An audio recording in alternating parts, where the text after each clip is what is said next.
Hello dear student, welcome to our channel. দেখতে পাচ্ছ আমি যে এখন যে মেন ওয়েবসাইটটায় রয়েছি, এটা হচ্ছে যাদবপুর ইউনিভার্সিটির ওয়েবসাইট। যাদবপুর ইউনিভার্সিটিতে এর আগে আমি একটা ভিডিওতে তোমাদের বলেছিলাম যে 4 ইয়ার বিএ কোর্সের অ্যাডমিশন হচ্ছে। তোমরা অনেকেই দেখেছিলে এবং দেখার পর অনেকে কমেন্ট করেছিলে। তা তোমাদের তার জন্য অসংখ্য থ্যাংক ইউ বা ধন্যবাদ। এরপরের যে তোমাদের আসবো, যেটা তোমাদের আপডেট দেওয়া হয়নি বা দেবো পরে বলেছিলাম, সেটা হচ্ছে যে বিএসসি কোর্সেরও কিন্তু অ্যাডমিশন হচ্ছে। দেখতে পাচ্ছ বিএসসি কোর্সের যে অ্যাডমিশন হচ্ছে তার নোটিশটা দেখতে পাচ্ছ এখানে রয়েছে। আমি তোমাদের এই নোটিশটা পুরো দেখাবো আজকের এই ভিডিওতে। তাই ভিডিও শুরু করার আগে আবারও বলো, যারা চ্যানেলের প্রথম আসো তারা নিচে দেখো এই সাবস্ক্রাইব বটনে গিয়ে তোমরা ক্লিক করো এবং এখান থেকে তোমরা চ্যানেলটিকে সাবস্ক্রাইব করে দাও ফিউচারে এরকম আরো আপডেট পাওয়ার জন্য। এবার তোমাদের আমি যেটা দেখাবো সেই হচ্ছে যে বিএসসি যে অনার্সের যে নোটিশ যেটা এসছে। দেখো এরকম তোমরা লিঙ্কে গেলে, যাদবপুর ইউনিভার্সিটিতে গেলে তোমরা এখানে দেখতে পাবে। এখানে সমস্ত কিছু বলেছে। দেখো লাস্ট ডেট হচ্ছে জুলাই মাসের 4 তারিখ অবধি। অল্প কিছুদিন সময়। There is no application fee. তোমাদের কিন্তু ফর্ম ফিল আপ করতে কোনো অ্যাপ্লিকেশন ফি লাগবে না। হাউএভার, কোনো কারণে যার last date of submission fee for admission candidate category for others category, কিন্তু তোমাদের যারা এসটি এসটি হয় তাদের কিন্তু অ্যাডমিশন টেস্ট কিন্তু দিতে জন্য 200 টাকা করে লাগবে। তোমরা যদি রিজার্ভ ক্যান্ডিডেট হও 200 টাকা করে লাগবে এবং এবং তোমরা 400 টাকা করে লাগবে যারা ইউআর ক্যাটাগরি, আনরিজার্ভ ক্যাটাগরি তাদের জন্য। আরেকটা জিনিস দেখো, no admission test fee for geological science through online. এখানে কিন্তু তোমাদের অ্যাডমিশন টেস্ট হবে না, যেটা শুধুমাত্র অনলাইনে 5 তারিখে তোমাদের ফর্ম ফিল আপ হবে। ঠিক আছে। আমি এই যে নোটিশ, এর একটা নোটিশও কিন্তু রয়েছে। সেটাও তোমাদের আমি একবার দেখাবো। এই হচ্ছে এলিজিবিলিটি ক্রাইটেরিয়া। তোমাদের ক্রাইটেরিয়ার আপডেট তোমাদের দিয়েছি। দেখো এখানে তোমাদের বলেছে যে এই যে যাদবপুর ইউনিভার্সিটির যে কোর্সটা, এটা কিন্তু উচ্চ মাধ্যমিক পাস হলে তোমরা কিন্তু অ্যাপ্লাই করতে পারবে।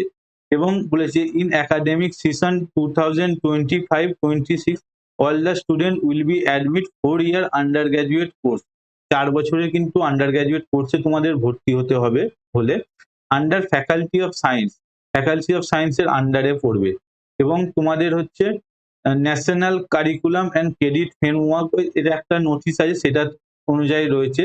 এবং একটা জিনিস দেখো এখানে বলেছে lateral entry and for lateral exit is not allowed first year and second year. মানে তোমরা অন্য জায়গা থেকে এখানে ফার্স্ট ইয়ার এবং সেকেন্ড ইয়ারে যেতেও পারবে না এবং ল্যাটেরাল এন্ট্রি মাধ্যমে ইনও করতে পারবে না। ঠিক আছে।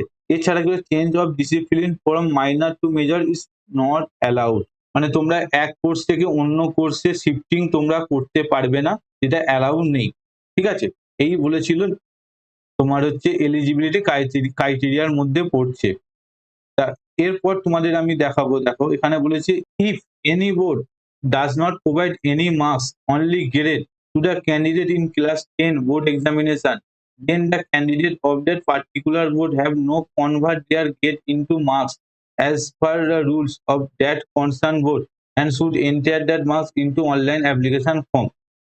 তোমাদের বলেছে যে যদি কোনো ক্লাস 10 এর বোর্ডের যদি তোমাদের গ্রেড দেয়া থাকে, যদি মার্কস দেওয়া না থাকে তাহলে কিন্তু তোমাদের সেটাকে মার্কস করে অ্যাপ্লাই করতে বলেছে।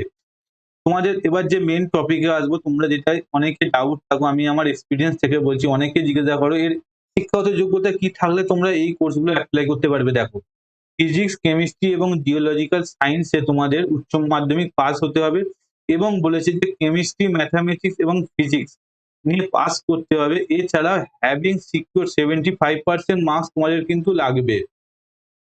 75% মার্কস তোমাদের লাগবে এবং average on 10 chemistry physics are eligible. তবেই তোমরা এভারেজ যদি 75% থাকে তবেই তোমরা কেমিস্ট্রি, ম্যাথামেটিক্স এবং ফিজিক্সের জন্য এলিজিবল। এছাড়াও তোমাদের যারা ওবিসি ক্যাটাগরি এবং এসটি তাদের জন্য কিন্তু কিছুটা ছাড় রয়েছে। ঠিক আছে। ম্যাথামেটিক্সের জন্য তোমাদের কি বলেছে দেখো, এর qualification mathematics and best of any two subjects from chemistry, physics, computer science and statistics having secure at least 75% marks। তোমাদের 75% মার্কস কিন্তু লাগবে ম্যাথামেটিক্সে তোমাদের অনার্স পড়তে গেলে। সাথে তোমাদের কেমিস্ট্রি, ফিজিক্স এবং কম্পিউটার সায়েন্সে তোমাদের লাগবে। এবং তোমাদের রিজার্ভ ক্যাটাগরি স্টুডেন্টদের জন্য কিছুটা ছাড় রয়েছে। এবং যেটা সবচেয়ে বড়, অনেকেই আছে যারা বিএ স্টুডেন্ট, জিওগ্রাফি নিয়ে পড়াশোনা করেছো এবং জিওগ্রাফি নিয়ে প্রত্যেক জিওগ্রাফিটা কিন্তু এই কলেজে বিএসসি হিসেবে কাউন্ট হয় এবং তখনই হবে যখন তোমরা বিএ জিওগ্রাফির সঙ্গে ম্যাথামেটিক্স এবং এনি টু সাবজেক্ট যেমন statistics, computer science, computer application বা ইকোনমিক্স নিয়ে যদি পড়ো তাহলে তোমরা কিন্তু বিএসসি নিয়ে পড়তে পারবে।